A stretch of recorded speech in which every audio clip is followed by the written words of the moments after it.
Hey guys, we are back. That's right, we are here again. I hope you all had an absolutely fantastic Christmas and a great new year. I'm talking to you now from 2026, so we have a big year ahead. And what better way to start the year off than with some homegrown friends of ours? I'm talking about the Afterlife Party. If you don't know who they are a team here in Perth, Western Australia, who have done some absolutely fantastic videos, and they are very good paranormal investigators. They do things the right way. They don't mess around. They don't fake things. They leave everything raw on their videos so that you can interpret them however you want. They leave that to you. They are genuinely nice people and well received by a lot of our local vendors and the public, as well as a lot of locations. So it goes to show that when you do things the right way, you do get the results. Tonight, I have from the Afterlife Party Jason and Kat, who will be joining me, and we will be talking about what makes them tick, what drove them to do what they are doing now, and how they go about doing these things, because there's a lot involved in some of the stuff that they are doing, and it is absolutely brilliant. So I don't want to keep everybody waiting. We will bring Jason and Kat in right after this little jingle.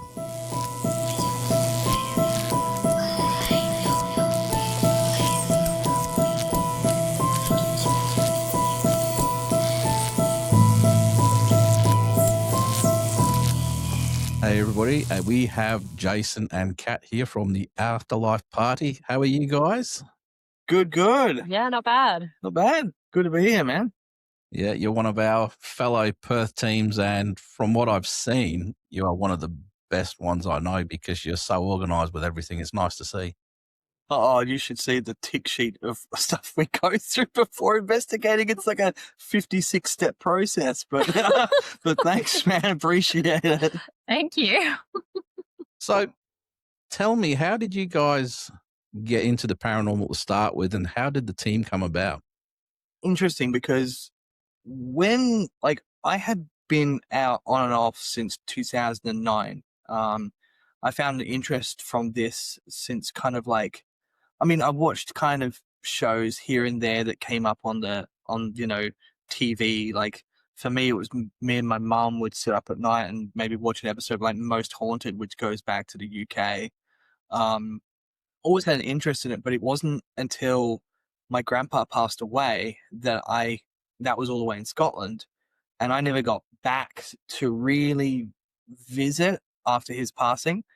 And I was just really kicking myself because I was like, man, I should have done it.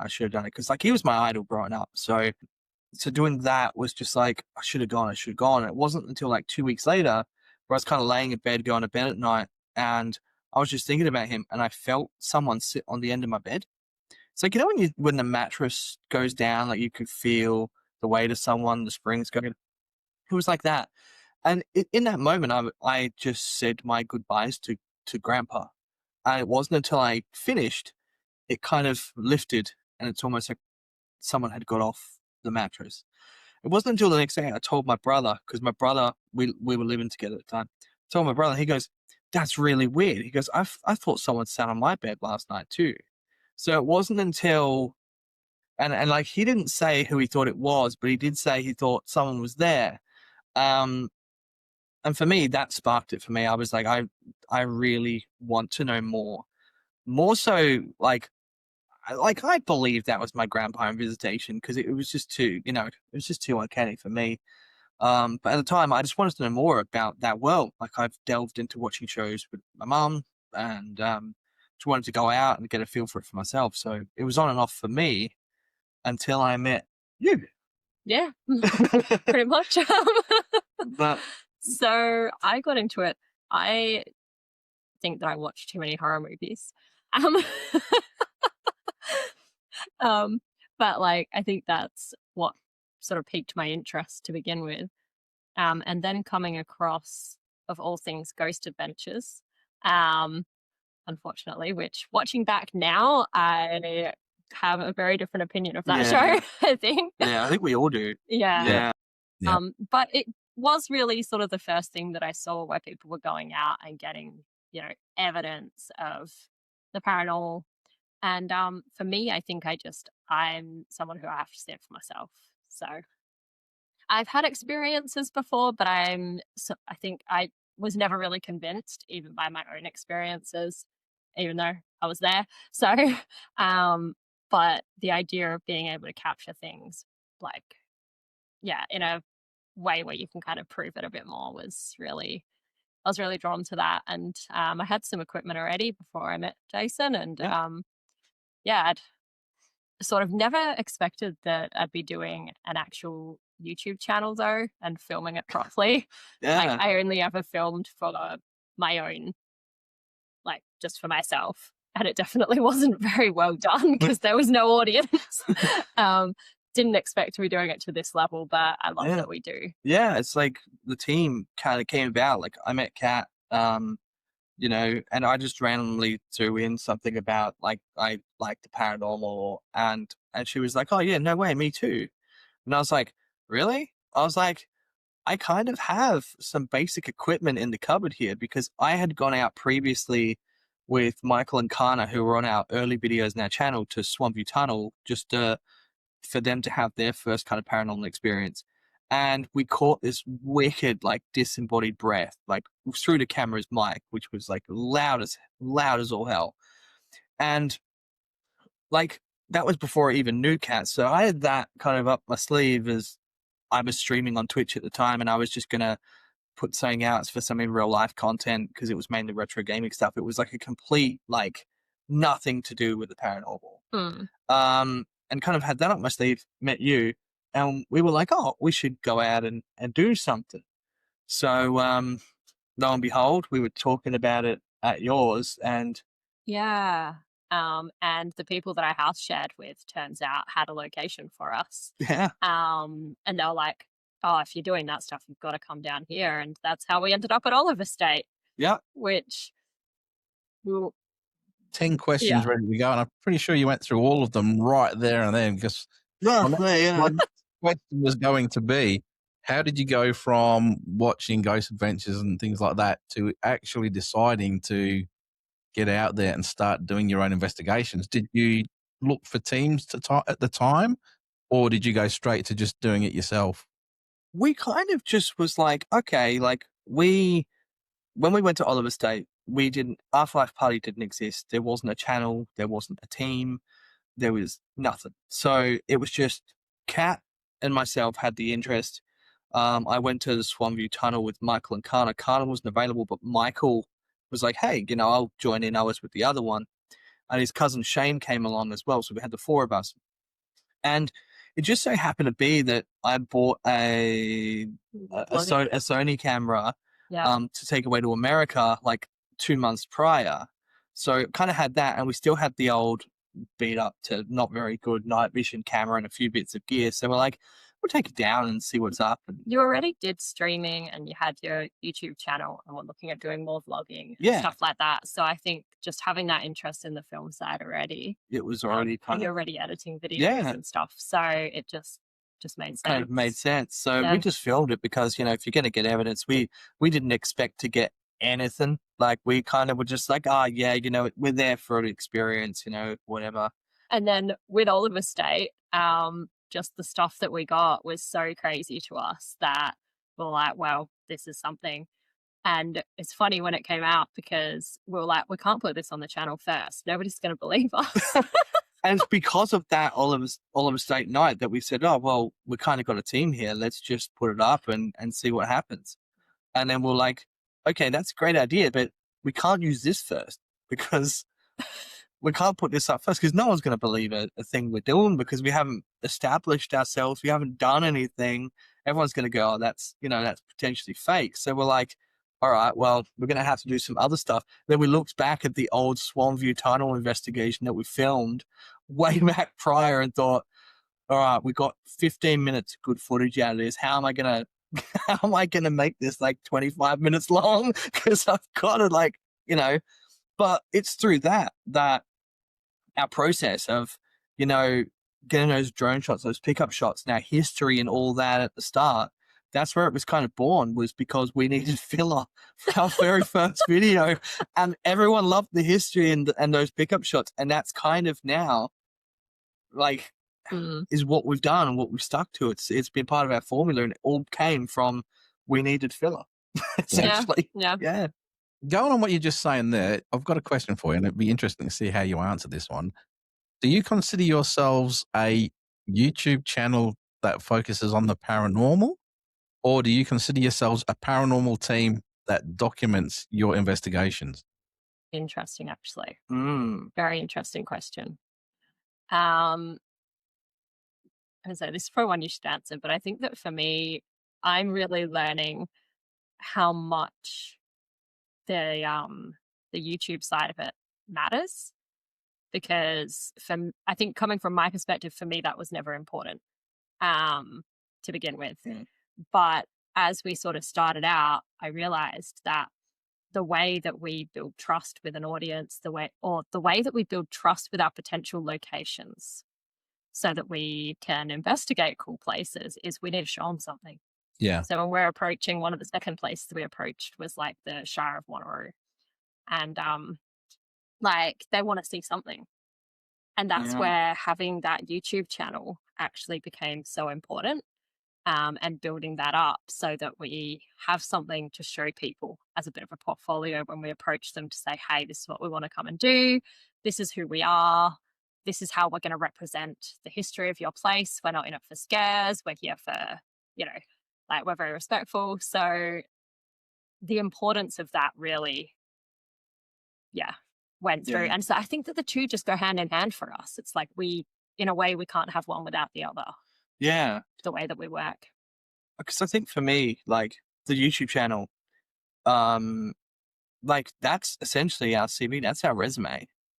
You know, that's there for displaying purposes for future locations, like you said, to see what we're about. But it's also, you know, for us, we put up whatever our findings are, and we let the people determine whether they think it's paranormal or not. You know, we're not here to put words in their mouth. We have a few times where we got, like, we know for sure, like, this couldn't be anything else. And as you probably know, and any teams that go out, like, you can't always capture everything that you have on that night through a camera lens. You can't pick up feeling, you can't pick up on stuff like that. But for me, it's our CV, it's our resume of what we do. But as well, like, you could say YouTube and content creators, but for the lengths that we're doing, like, it's almost like, we're almost like, I don't know whether we're branching on the or flirting with the line of filmmaking now, because we've created a couple of feature films and some other stuff that has gone above and beyond, and we've tried looking beyond YouTube as well. You know what I mean? And it's like, YouTube's our resume, but what else can we do that takes things to another level, that goes past just creating content? Like, it's crazy how it's kind of taken on a life of its own. But yeah, you can't have one without the other. For me, there's two really important things. Firstly is that we never forget why we're here, which is that we're here as paranormal investigators first and foremost. Everything that we do is because we're paranormal investigators. That has to come first, and our interactions with the spirits and all of that comes before anything that we do film wise. And the other thing, I forgot. My mind just went completely blank. And it was kind of important. I think for me, right, is I think the investigating side of things, we love what we do and we're passionate about what we do. Oh, I remember now. And putting that out to people and showcasing it in exactly the way, like, we don't want to use audio jump scares and stuff. We want to leave it as raw as possible, displaying it in how we experienced it. You'll have your moments of quietness. You'll have your moments where you're sitting there and you can hear just like a pin drop. And that's because that's what we felt. We want to deliver the most authentic experience we can. Yeah. And that's what paranormal investigating is. And for me, giving people the most authentic experience of what it's like out there is so important. And displaying that to the world for us is like, we want to show people this is what it is. It's not necessarily stuff's going to go flying all the time. Mhm. It's like, this is raw, but this is real, and this was our experience. And it's now up to you to take what you want from that and make up your own mind. And Yeah. what it was that when, watching Ghost Adventures or any other paranormal content that I've seen, is my thing was I have to be there, like I have to see it for myself or something. And there's always those questions like, oh, but what's happening behind the camera? Who else is in the room? Like, what else is happening? And I think that's where the passion has come from, really, for me with the film side of things. That's how I've gotten into that side of it, is because I want to I want to show people what I was looking for when I'm watching content, in that sense of like, let's try and make it so that there's as few things unanswered as possible. So let's get cameras on the whole room, make sure you see everyone's feet, that's really my motivation there, is to give, if we're going to be filming this shit, let's do it so that, it's going to be as authentic of an experience for others as it can be.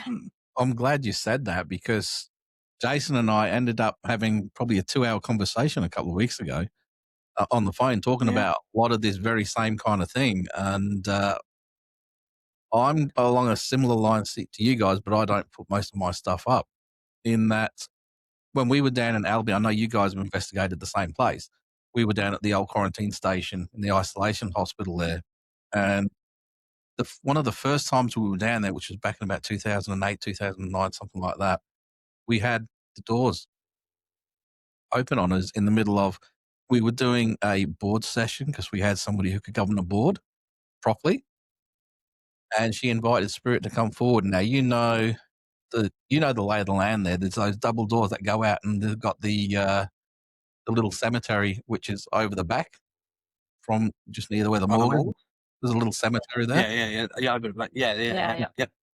And those doors burst open at the same time. The K2s went off, the tri-field meters went off, everything was going off all at once. The only thing was, when I look back at it, I thought to myself, I could have said that was wind. I know it wasn't wind because it wasn't windy, but that changed the way I record now. So I will put, especially when we go down there, I will have cameras on the outside so you can see that there's nothing happening on the outside as well as on the inside. And yeah, I think you're going along a very similar way to what I'm talking about when I say that I watched a lot of the shows as well. I don't so much these days, but I'm always, what's happening just off the camera? What's happening there? And when I try to record something, I try to include all of it so that these questions aren't asked. And it sounds like you guys are doing the same sort of thing.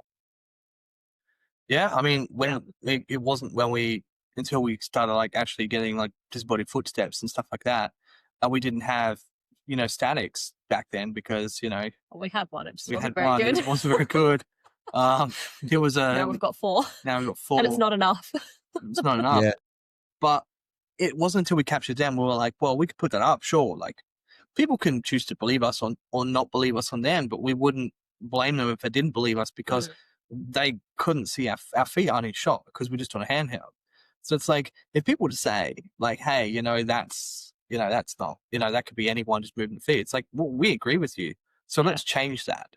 What can we do to take that thought off the table?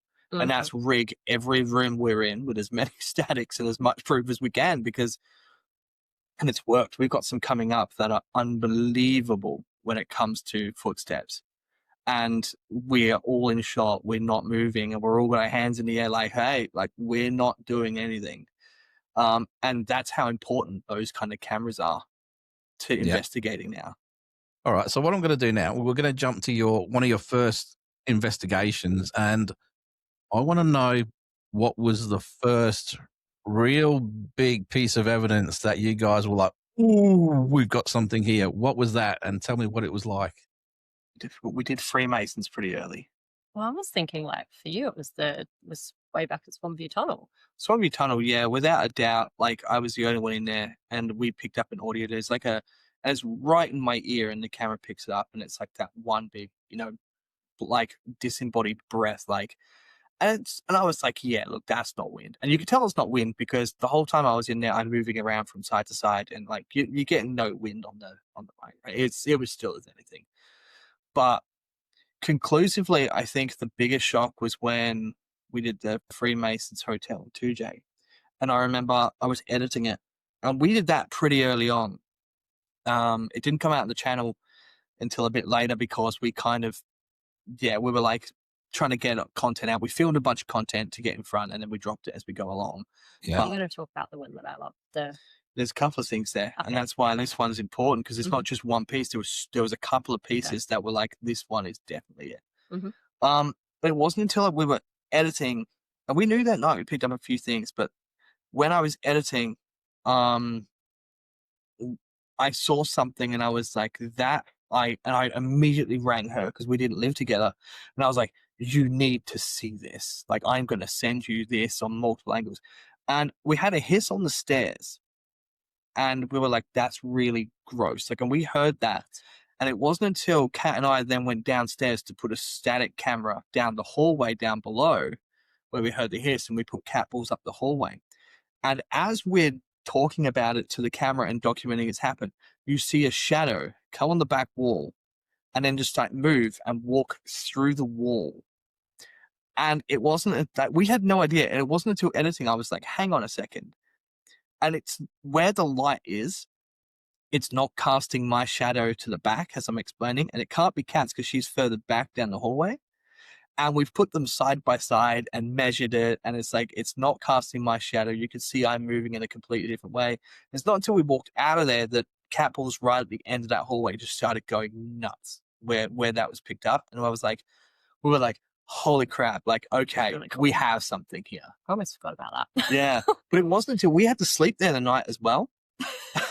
And we were meant to have a room, and Kana was meant to have a room, but she was too scared to sleep in her room. We had a spare bed in our room. So she came and stayed in ours, and we all were like, we're winding down. I think we'll put on Big Bang Theory or something just to kind of, come down from an investigation. It's a pretty heavy energy down there. And we got to bed, and then the heater in the room, like the plug-in heating, like the... It was one of those little fan heaters that just sits up on the table. Yeah. It just turned itself on and just started going. And we're all on the other side of the room. And we had static cameras rolling. The important static cameras. You just see three of us in bed and just be like... Let's just sit up. Hang on, what's going on? But my favourite part, though, Jason picked up at, again, while editing. And it just spins me out. And to this day, I think it's probably one of my favourite pieces of evidence. As in how convincing it is, because there's three of us in bed, like not moving in a closed lock door. And the heater, that same little fan heater, now off because you see me literally get up, turn the bloody thing back off after it turned itself on. It moved across the table. Not by a lot, but you actually see it move. It probably moved maybe like that far. Yeah, that's about that's it. a heavy object. It just moved across the table and then stopped. And it's did you actually hear it when it was sliding? No, because it was just this. The static cameras don't have the best audio. Yeah, but the video of it, you see it actually go. Yeah, and it's crazy. It's turned off. It shouldn't be moving. There was like, I went through in my brain every single thing. I was like, maybe there was a mouse in our room. Like, a mouse can't pull a heater. I was like, well, like a bigger animal could, and I was like, but they can't get through the door. I was literally going through every single thing in my mind as to what could have done it. And there's just nothing. There's just nothing. Nothing. Like, why would that? The coolest thing about that night as well, they were renovating the bar, so there was no one else in the building. It was just us three. Yeah. So, any other things going on there, they had it closed down. Everyone was out of there. There was only one guy that was staying there, and he was working the night shift, so he wouldn't be back till 6 a.m. in the morning. So we were the only three in the entire building. So, yeah, that's Freemasons Hotel for sure was the big one. And we went, okay, hang on a second. Yeah. It's funny you went because you talk about the Swanview Tunnel, and that's a place where if we do a public investigation just to expose people who want to know what it's like, we'll probably go there 9 times out of 10 because it's such a good location, and there is I wouldn't say it's high level activity, but there's definitely activity there. That being said, you know how I talked about what was your first big piece of evidence that sort of blew you away? I was in there with the 3 people way back at the start, just after starting Wapper up, but this wasn't a Wapper thing. And we got a train light coming into the tunnel and then it faded out. We got it on camera. Oh, wow. We heard a noise. Now, you know, you've got the car park end where you walk in. It was the opposite end that goes out into the John Forrest National Park. It was coming in from that side. And we were like, you know, and we were also like into one of those little alcoves just in case, but it wouldn't have come more than maybe 10 meters in and it just faded out.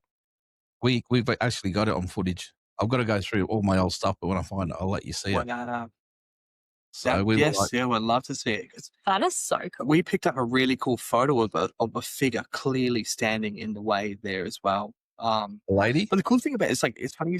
No, it just looks like a big shadow figure, but it got their like arm up, and it looks like they're holding a lantern or they're holding something because they got their arm up in front of them like this. It's funny because we've seen then a similar photo that somebody else had put up, and I think I've seen 2 photos since that are similar and gone down there because I'm like, it's probably just something to do with like the brickwork or whatever that makes it look like there's a dark section, you know.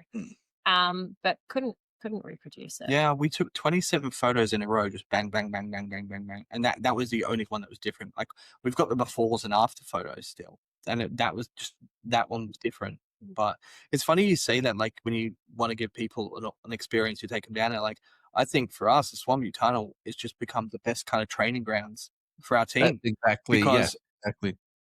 we actually did the same thing before we went and took the whole team on our last trip to Albany. We went out to the Swanview Tunnel to say, we took all 6 of us there because we were like, this is a very, very hard location to have 6 people filming, investigating this, because everyone's sound is it's literally like canceling because echoes go through.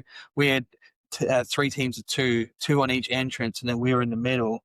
And we were like, now we're going to have to learn how to deal with noise pollution. And we purposely made it so difficult to investigate on purpose because it was like, we needed to learn how we all work as a unit in such a small space with all that noise pollution. Even like setting up and stuff, it was just, you know, if you don't know about, you know, how to rig up all the cameras, now you're going to learn how to do it in the dark. Yeah. With just a torch or like just a, and so it was very much a test for everybody just to go through the motions of setting up and all of it. It was pretty good actually. It's good. Yeah, it's a great place. And we got evidence, which was we did get some evidence, which was good. Yeah. It's always good to do that. Now tell me about your team. How many people, I think you mentioned 6 at the time, but how many people are actually on your team, and how did you pick them, I guess, or interview them or vet them to make sure you got the right people with you? Yeah, so we got Ken and I. We're kind of the 2 behind the helm, running the team. But we have 3 other investigators now. So we have Shane, which ironically was there for the very first Oliver State. He took some time away, and halfway through the year, he's now fit and ready to come back. So he's come back to us. So we're like, yes, all right, cool. And then we've got Star, who was our very first subscriber, flew all the way from New South Wales to be there for the Newcastle jail investigation. Well, he was one of your friends from online as well. And so he was testing out the equipment. Testing out, they were testing out the YouTube channel when you were first setting it up. So then they were there. They ended up subbing before I even subscribed to Half-Life Party. So they flew across for the jail and then ended up moving here. So then we were like, all right, well, cool. Like, do you want to come out and guest on a few other investigations? And then became a casual member. So that's how we found Star. And then Beck, ironically, we got to film the Garrick Theatre investigation. She just happened to be one of the people from the Garrick that had to be in the building while we were there. So we brought her along to come in for parts of the investigation. She ended up staying for the whole investigation. And we just was like, yeah, we're going to steal her. she was the right person. So she was the right fit, the right yeah, person. So we kind of just were like offered her to come out and, as a casual investigator, and she was like, oh yeah, we're doing this. So yeah, and she's been with us since. And then I think after that, like we were like, oh, by the way, we're going to Albany in 6 weeks. Do you want to come? And she was like, yeah, sure. So she just dropped everything and just was like, yeah. I mean, And it's like we've had some others come and go throughout, and that's usually just due to other commitments and things like that. You know, like Michael from the beginning Couldn't do found it. that he just really couldn't commit to Yeah. doing it regularly and the late nights and stuff like that. became a paramedic. Yeah. So her schedule was all over the place. Yeah. And so there's been people come and go. I think at one point we tried doing a interview process, but it just doesn't work that Doesn't well. work. So the majority of people that we've actually ended up bringing into the team, it's been because we've ended up investigating with them, or people that we would think that we would Yeah. investigate with, like through like Beck through the location. Star just came over for a once off. Shane was just there. Shane was there from the start. Like he came for the first one, but timing wasn't right. He needed to do some other things personally. Then and timing just wasn't there. But Because it's a commitment. it's a massive It's a commitment. commitment But for everyone. But he was a boomerang. He came back, and now he's like, when he came back, he had to binge the whole channel because he was like, I need to see what you guys have been up to. And then had a heart attack when he realized how much had happened since he was last here. And like we said, you know, like everybody needs to know the film side of it, Yeah. because that's such an important part. One, for, you know, when we do approach locations about what we're going to, you know, give back, what we're going to produce for them if they allow us to investigate. But also from the point of view of like, if people are watching, and we're trying to say, oh yeah, this is what's happening in the room at the time, and it wasn't any of us, and we're filming, you know, the bench top, which we did at Oliver State, was filming the cutlery or the chairs, then you can't see that. There's no evidence. Then it's like we had an experience, but there's no evidence. Yeah. So it's a commitment for everyone to have to actually learn how to film and how to investigate as well. So yeah, it's a pretty big expectation that we have on people, and they all meet the mark. Well, that's not a bad thing. That's not a bad thing because it keeps them interested. No. And like you said, teaching them how to film properly and things like that, it does build their own skill sets up, and it makes them feel a little bit more part of the team when they're getting in, mucking in and doing a lot of these different duties, which in a lot of teams is stuck to sort of one person. But you guys are fairly prolific. You have quite a busy schedule. How do you handle that? To be honest, I have no idea. The answer is I don't know. Yeah, so it's like, do we handle that? Because we both work like 9 to 5 jobs. So like Afterlife Party fits in around that. But we do have a massive schedule. You know, we've pretty much worked out 2026 already, like for the channel this year. Like we have so much footage. I think we filmed like 55 terabytes of footage last year. So at this point, we don't need to investigate for the channel for quite some time. But the problem is that we have investigations set up because turns out we love it. So we're still doing it.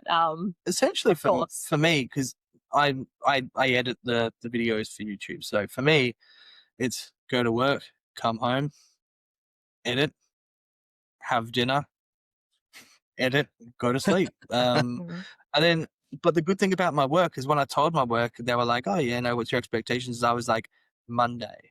I said to them, I want 4 days a week because I want 1 day to work on this. And my work actually turned around and went, oh, you've got that passion project? Yes, we'll do that. So I was like, okay, cool. They're just so happy to give me Monday, which is awesome because I get a 3-day weekend every week. But now Mondays has become Afterlife Party Day, which I invest more time into that than I do on my normal job days. So it's, you know, it works itself out, but it's the only way that we could manage it. Last year I was studying as well. I was studying and working. So that's pretty much our schedule is, come home and he's editing and I'm studying. Yeah. And when I'm not working on Afterlife Party. So yeah. On average, how many investigations do you think you guys would do a year? Well, one for the channel, but 2 just general investigations. we worked out last year was our busiest because we've only had the channel going. Well, the channel technically has been going since the end of 2022, but we didn't launch it until July 30, 2023. Yeah. But we've been investigating since late 2022.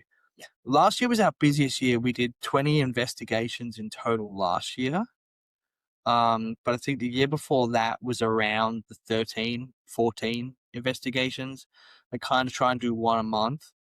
And that's probably what we'll go for again this year. Yeah. Just so we can focus on surviving and no, focus on some other things in the background. Like we're saying, you know, the more that we get ourselves out there, the more opportunities come up for us. So try and focus maybe a little bit on promoting ourselves and getting out there and bringing in new people to the channel and that, and then hopefully maybe getting to travel and do really cool locations elsewhere. Yeah, outside of WA. I mean, Yeah. that's always That's the the plan. dream. Yeah. That was going to be my next question. Have you guys investigated outside of WA yet? No, I've been to a couple of places in America when I was over there, but not to investigate. I got to go to Bobby Mackey's and Waverly Well, Hills, that's gone which was now, really yeah. awesome. I'm so Yeah. jealous. Didn't get to investigate, but I got to go, which was cool. Did you have a door slam on you Yeah. at Bobby Mackey's? Yeah. So that was cool, but we haven't as of yet, but we are really focusing on like widening out past WA.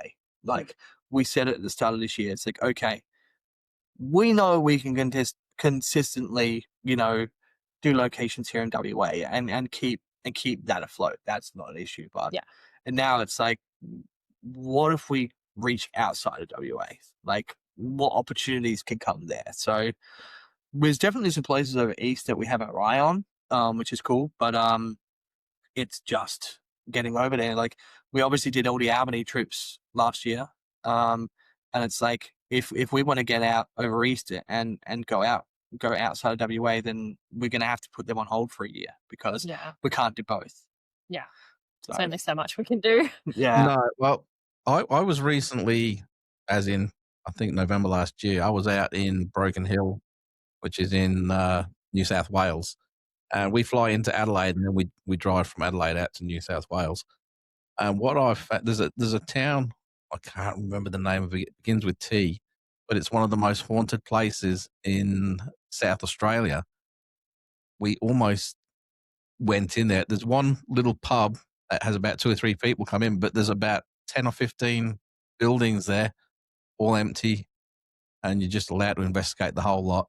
And apparently some of the activity that happens there is, oof, you can see it from the main road, but it is so far off the main road, you're not going to get any ambient sound. You're not going to get any kind of interference, except maybe 2 or 3 people who are in the pub, and then apparently they're gone pretty early anyway. But I said, we're going to do that next. Now, I've investigated in the eastern states. I've investigated here in WA, Singapore, the UK, and a couple of other places. But it sounds like you don't have a problem finding places here in WA for such a new place. It's really good. I love that you say that because to me, and I think you can agree with this, and there's probably other people here in WA that can agree with this too, WA is slept on as far as paranormal locations are concerned. Everyone always talks about the big locations in the east and this and that. And yeah, don't get me wrong. They have some real, you know, ones that we're looking at and would love to do. But over east, they sleep on WA. We have some really cool locations here and some that may fly under the radar as well because, you know, we've investigated Kalamunda Hotel, but which is always up there as severely haunted. But we've been to other locations that get zero recognition that are way more haunted and way more activity than that place from our experiences. And it's like, WA, there's a lot here if you know where to look. Yeah. I love the places that, you know, that you just don't expect. Like the Olive Estate. Like nobody's heard of the Olive Estate. It wouldn't be on anybody's radar. I think still hardly anybody's heard of the Olive Estate unless they've watched our videos. But yeah, those little places that nobody would even think of, they're sometimes the most active. And I think because we base based when we're looking for places, not on necessarily paranormal stories that we hear, but we go first for the history. It's like Yeah. where NWA has a lot of history, and those are the places where there tends to be, I guess, a lot of emotion tied to. Because with early settlement history and that as emotion, and then we find that those places are fairly active most of the time. Yeah. And getting some new places on the map in terms of paranormal, going to new places where the spirits have probably never had the opportunity to speak and be heard by a team. So that's kind of cool. And there's just no shortage of Yeah. locations here. Hey, like we could, Yeah. people say, oh, you're just going to run out of places to do in WA, but we could just keep going. It's funny you say that, Oliver State, because you look at Oliver State and you go, there's no way. But when you think about it, like that's the Henley area. When the Swan River settlement happened, that's a stone's throw away Well, from. it was owned by James Sterling. It was. Yeah. And there's a So when you famous think statement about it, up it's there. like, yeah, it's like if you're just looking for haunted places on, your websites in WA, of course you're going to get all the, the known ones. But, go looking for your history first before you go looking for your paranormal. Mm. Because you'll, like, there is a lot out there. There's a lot out there. Well, Yeah. I'll tell you one of the most active places that I've been, and it's not in WA, it's actually in Singapore, and that's a place called the Old Changi Hospital. I don't know if you've heard of that place. If you haven't, look it up. There's such a history on that place because it was a hospital. Then so that obviously some dodgy stuff that happens in hospitals. It became a military base in the Second World War. Then when Japan took over, when they invaded Singapore and forced the Allies, the Brits and everybody out, they took control of the Old Changi Hospital. And there's a lot of history of torture and different things happening in there. Yeah. I've been there 3 times. The first time we just had a look around and, I'm serious. If you Google this place and have a look at it, you're just going to go, it's such a good place. The second time I was able to get in and investigate, and I have to keep that quiet because that was with a team Yeah. over there. But some of the stuff, wow. And then the last time I went back, I took my son over there. I went back and they've now started developing a good portion of the old hospital into a hotel. So I actually went there and I was speaking to the guys that were working and I said, have you seen anything? And they all went, yes. They've seen people jumping out of windows. They've seen all sorts, but there's nobody there. It's not workers or anything like that. Wow. They've seen people in the corridors. They've seen Japanese soldiers in the corridors. Apparently, it's been blessed by a priest so many times and different religious things because they're trying to clear it. But some of the main buildings of that complex now are open if you want to go and stay there the night. Wow. That's actually really cool. That is awesome. Yeah. Far out. It always spins me out when places like that get developed. It's just like, I don't know, cool place to go and investigate. Nice to get to know the spirits and the history. Wouldn't want to live there. Even like down the road in Swan District's hospital, which is now being demolished, but it was a paranormal hotspot. One that was not, that was actually closed off to the public. Weren't you born here? I was born there, yeah. Yeah. It's a very sad day when that closed. Sad day when it was demolished. But now that they're building that's like a whole sub development, or land development.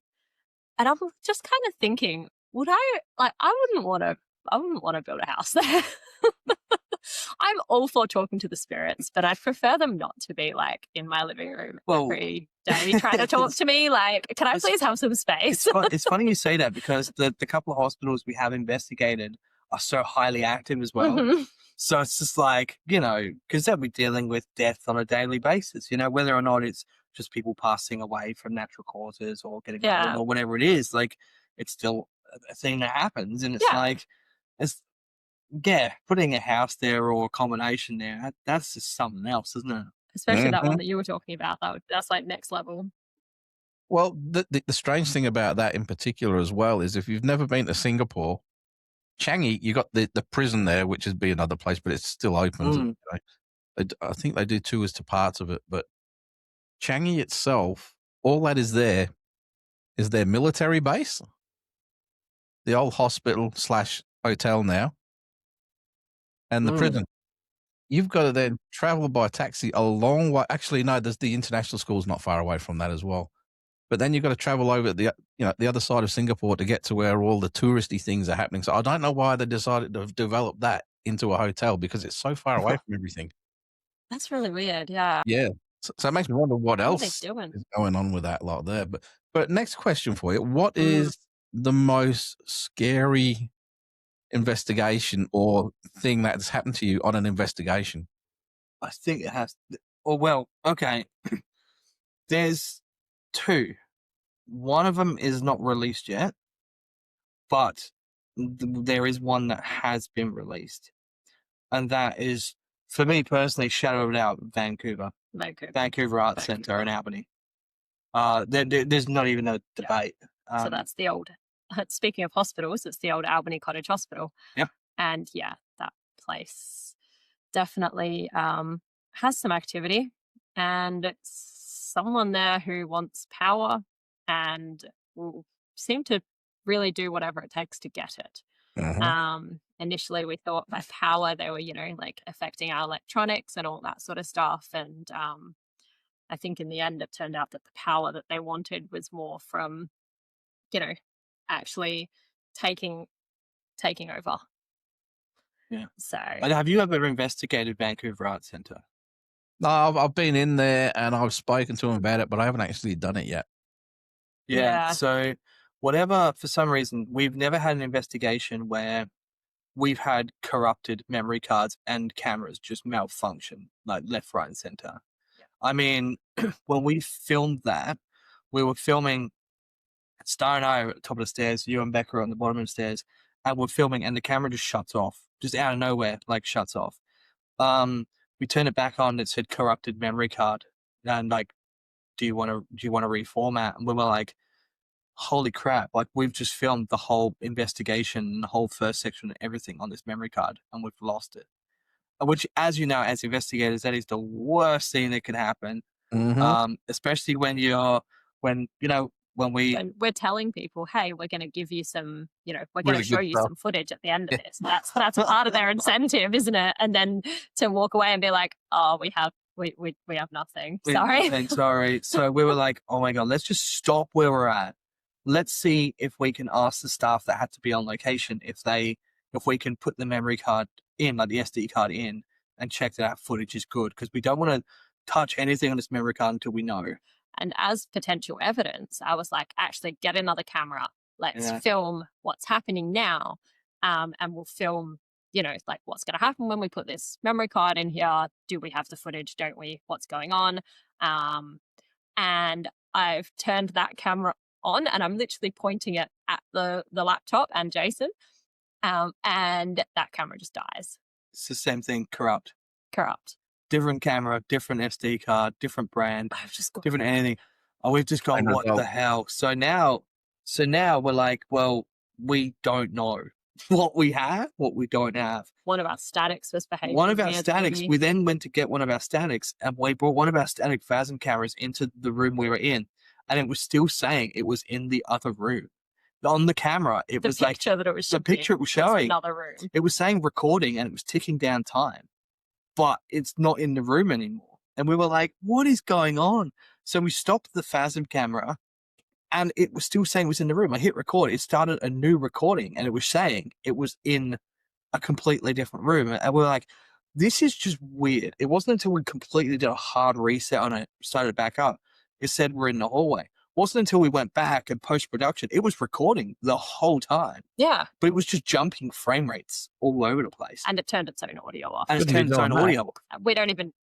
We haven't even worked out how to turn the audio off. No. But it muted its own. It muted its own mic on the camera. It just everything got fiddled with.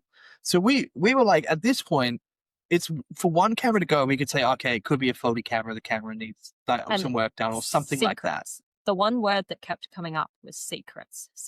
Keep Like the secret. keep my secrets or Yeah. something. And I think that, we sort of said when we went in there, we were like, this is one place that is just so, we keep getting told, investigated, it's so active and all of that. But we're like, but we've never seen an investigation happen here. No We've footage. read about it, but there's no investigations available to watch.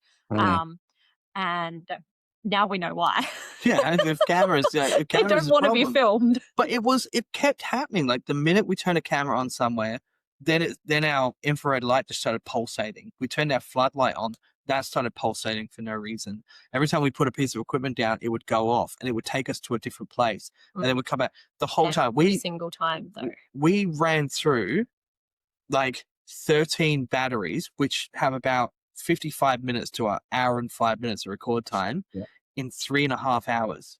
Wow. But everything that was happening was continuously drawing us to the staircase, which, to be honest, wasn't on our, like, we do a pre-investigation, like we find out what we can about the place from the people there and all of that. We do a bit of a plan beforehand so that we know where we're going to go.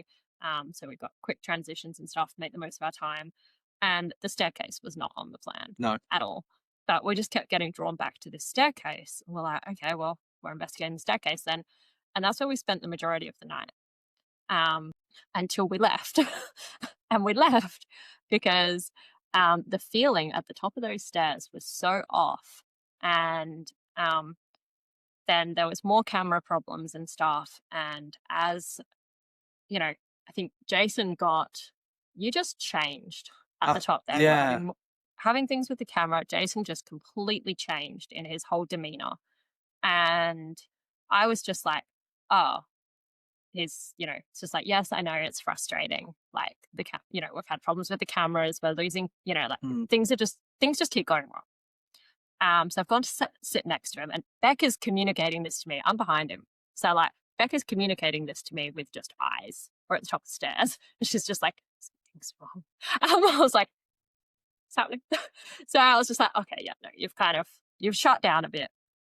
Yeah. Which is very, very unusual, actually, even in itself. So I was like, okay, cool. I'm going to sat next to him and like, just to get that connection to be like, hey, like, well, like, what's going on? It's all good. And just nothing, absolutely nothing, just dead staring at me with like disgust. And I'm like, oh, fuck. My stomach just absolutely churned. And Beck was terrified. She didn't speak until she moved 3 stairs backwards because she was afraid. I just was sitting there like, okay, we just got to wrap this up real quick right now. Didn't want to skip filming an outro or anything because that might upset you. Yeah. We didn't know what you were going to do. Yeah, So we're just like, we're just going to behave as normally as possible right now and just be like, yep, okay, cool. So we're just going to wrap this up. We're going to go down these stairs and we're going to go outside for a break. Yeah. It's interesting you were saying What's that scary about how Jason, his demeanor changed, because I've had it happen to me when we investigated out at Fairbridge. That was many, many years ago. And I've seen it happen twice down at Albany, particularly when investigating the morgue there in the quarantine station. In the quarantine? Oh, okay. Well, yeah. Interesting. Because what's crazy is when this was going on and I changed, I remember nothing. I didn't remember anything until I was outside. And there's a gap from my memory of that place of when I was at the top of the stairs and then I was outside. And the thing is, cameras are rolling the whole time, and you kind of see when, like when Kat says, should we go out, we'll do that and we'll go outside. I am just staring like through her. But every time she's talking and moving, like my eyes were just following her every movement. And the pause from when she says, we'll do that, there is like a 5-second pause and you hear me say very low, yep.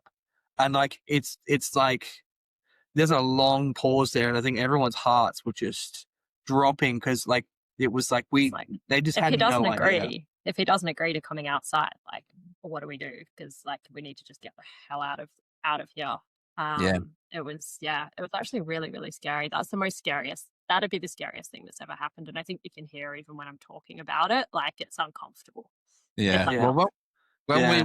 we were doing Fairbridge, like I said, I don't, like you, I don't remember anything that happened, but everybody told me that I was saying things that I would not say. I spoke to my wife in a manner that I would never speak to her in. And it's funny because it actually affected my son as well. My son used to come out investigating with us as well. And this is one of the places that actually freaked him out. Twice we investigated this place. Twice he came. Twice he left early. He doesn't remember, the drive out of Fairbridge. He doesn't remember the Yeah. drive out when he left until he was on the Southwest Highway. And then he can remember everything plain as day at that point. But at before that, him and his best mate were almost ready to belt the crap out of each other.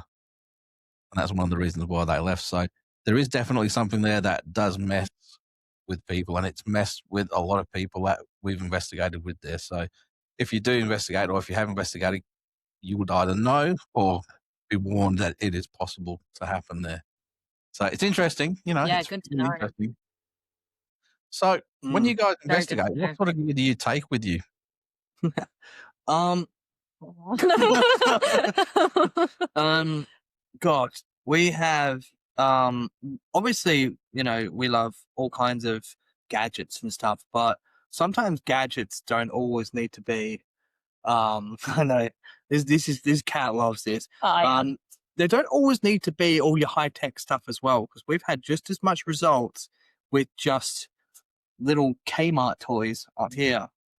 But, obviously, everyone's going to say the first thing to jump to, or these days, is, your phone apps. But there is one that we do use, but that's we researched the ever-loving crap out of that as much as we could anyway. As much as you can. But we, anything from, EMF meters, K2s, we use them for debunking more than we do investigating. And Yeah. they're obviously always see on investigations people with K2s. And for us, You can't use them in most places. no, then, It's very rare that we find a situation where you can legitimately investigate. yeah. with a K2 So that EMF comes in meter. our toolkit as a debunking tool. We got the SB7, we got the REM pod, we got the Dead Bell, we got the Obolus 5. We've got EVP recorders, cat balls, but then there's some stuff that's a little bit more on the interesting side. Well, our chirpy birds up here. They are just a thing that we can put in another room, and if the spirits choose to interact with it, it can draw our attention. Plays a little tune. So I love things that are a little bit different like that. That there's certain things like, we have flux too as well. Oh yeah, I've flux mentioned too. Yeah. flux too. So when it comes to the things like that are made to be paranormal equipment, for one, they are very expensive, often because of the label. When Yes. you look at the actual REM pod. electronics, yep. When you look at the electronics required to make one of those, I don't know why they cost what they cost. Yeah, the old so that's one theremin thing. circuit for the Is- REM pod. That's it. Yeah. And it's like, what the hell? So there's that. I would love to learn to make these things myself. That's my next. That'll be a fun mission, is to get more into electronics. Yeah, Cat wants to. Because if I make them, I trust them more. So, and then because that's one of those things that you watch, or people say to us, is like, well, how do you know that thing's not just Rigged designed to yeah. go off at random intervals? It's like, well, technically I don't, because I didn't make it. But I just have to test it out and believe that it doesn't, through trial and error. And you're a very science and analytical brain as well. I am, yeah. So, so things like that are really cool, and it's great when we understand what they do and how they work, and we know that they've been made well. But yeah, I also like having just everyday bits and pieces around for investigating with. Like cat balls are classic. I love the cat balls, and EVP is always good. And same with, what else do we have? There's things in the... You're a creepy baby. Oh, creepy baby. The creepy baby. Yeah.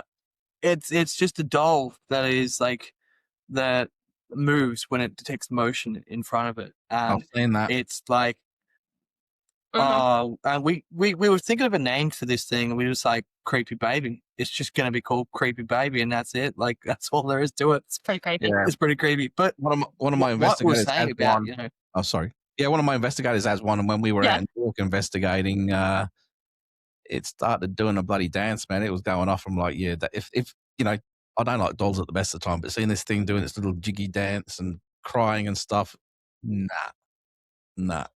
The first time that I met one was at the bell tower, actually. Perth Bell Tower. Perth. Yeah. You've investigated the bell So tower. We we have investigated the bell tower. Ooh, interesting. Yeah. That will be up on the channel sometime this year. Yeah, in the next two months or something. Next couple of months, yeah. Very cool. So I can't talk too much about that. No. But that is where we met Creepy Baby. Yeah. The staff there now have their own. I believe it was given to them by another team. And this thing like grabbed me. Like I couldn't get it to go off because I was trying to work out how it works. Like, because it's motion sensor, but like it seems to be more light sensitive. And I was like trying to play around with it and get it to go off. And it just wouldn't. Nothing was setting it off. It wasn't till I like grabbed it that it suddenly just put its arm like down and like grabbed my hand and just like threw it and just I hit the floor. And it was so funny. I think it's all on camera too. Yeah, it's like, I think we jokingly but said, like, I was like, I don't want anything to do with this thing. And then next We end up having week, one. I was at Kmart buying one for ourselves. Yeah. Oh, believe it or not, we are out of time. We've already done our time. But before my we go, gosh. first thing I want to do, can I get you guys to give everybody a heads up on some of the things they can, obviously only what you can talk about, but what they can expect over the next 12 months from you guys? And then so give everybody we your could definitely- socials and everything and where they can find you. Yeah, for sure. We've got the YouTube channel. I think tomorrow, so it'll be Sunday the 11th, I think, of Jan. We'll be dropping our very first 5-part actual, like almost like mini series for the first time. In Albany. All our Albany locations we have filmed at are coming out and around, which is going to be really, really awesome. Every fortnight, videos going up on the channel. Strongly encourage everyone to jump on Facebook and follow us there, because that is where you will see everything that we are up to, where we've been, what videos are coming out, as long as there are sneak peeks of investigations to come. And some behind the scenes stuff every now and then as well. So strongly encouraged. Jump on there, see what we've been up to, and you'll find something that you like. Yeah. A couple of things we've also, our channel will be turning through. We're going to be doing something special with the public for that as well later this year, which is going to be really, really cool.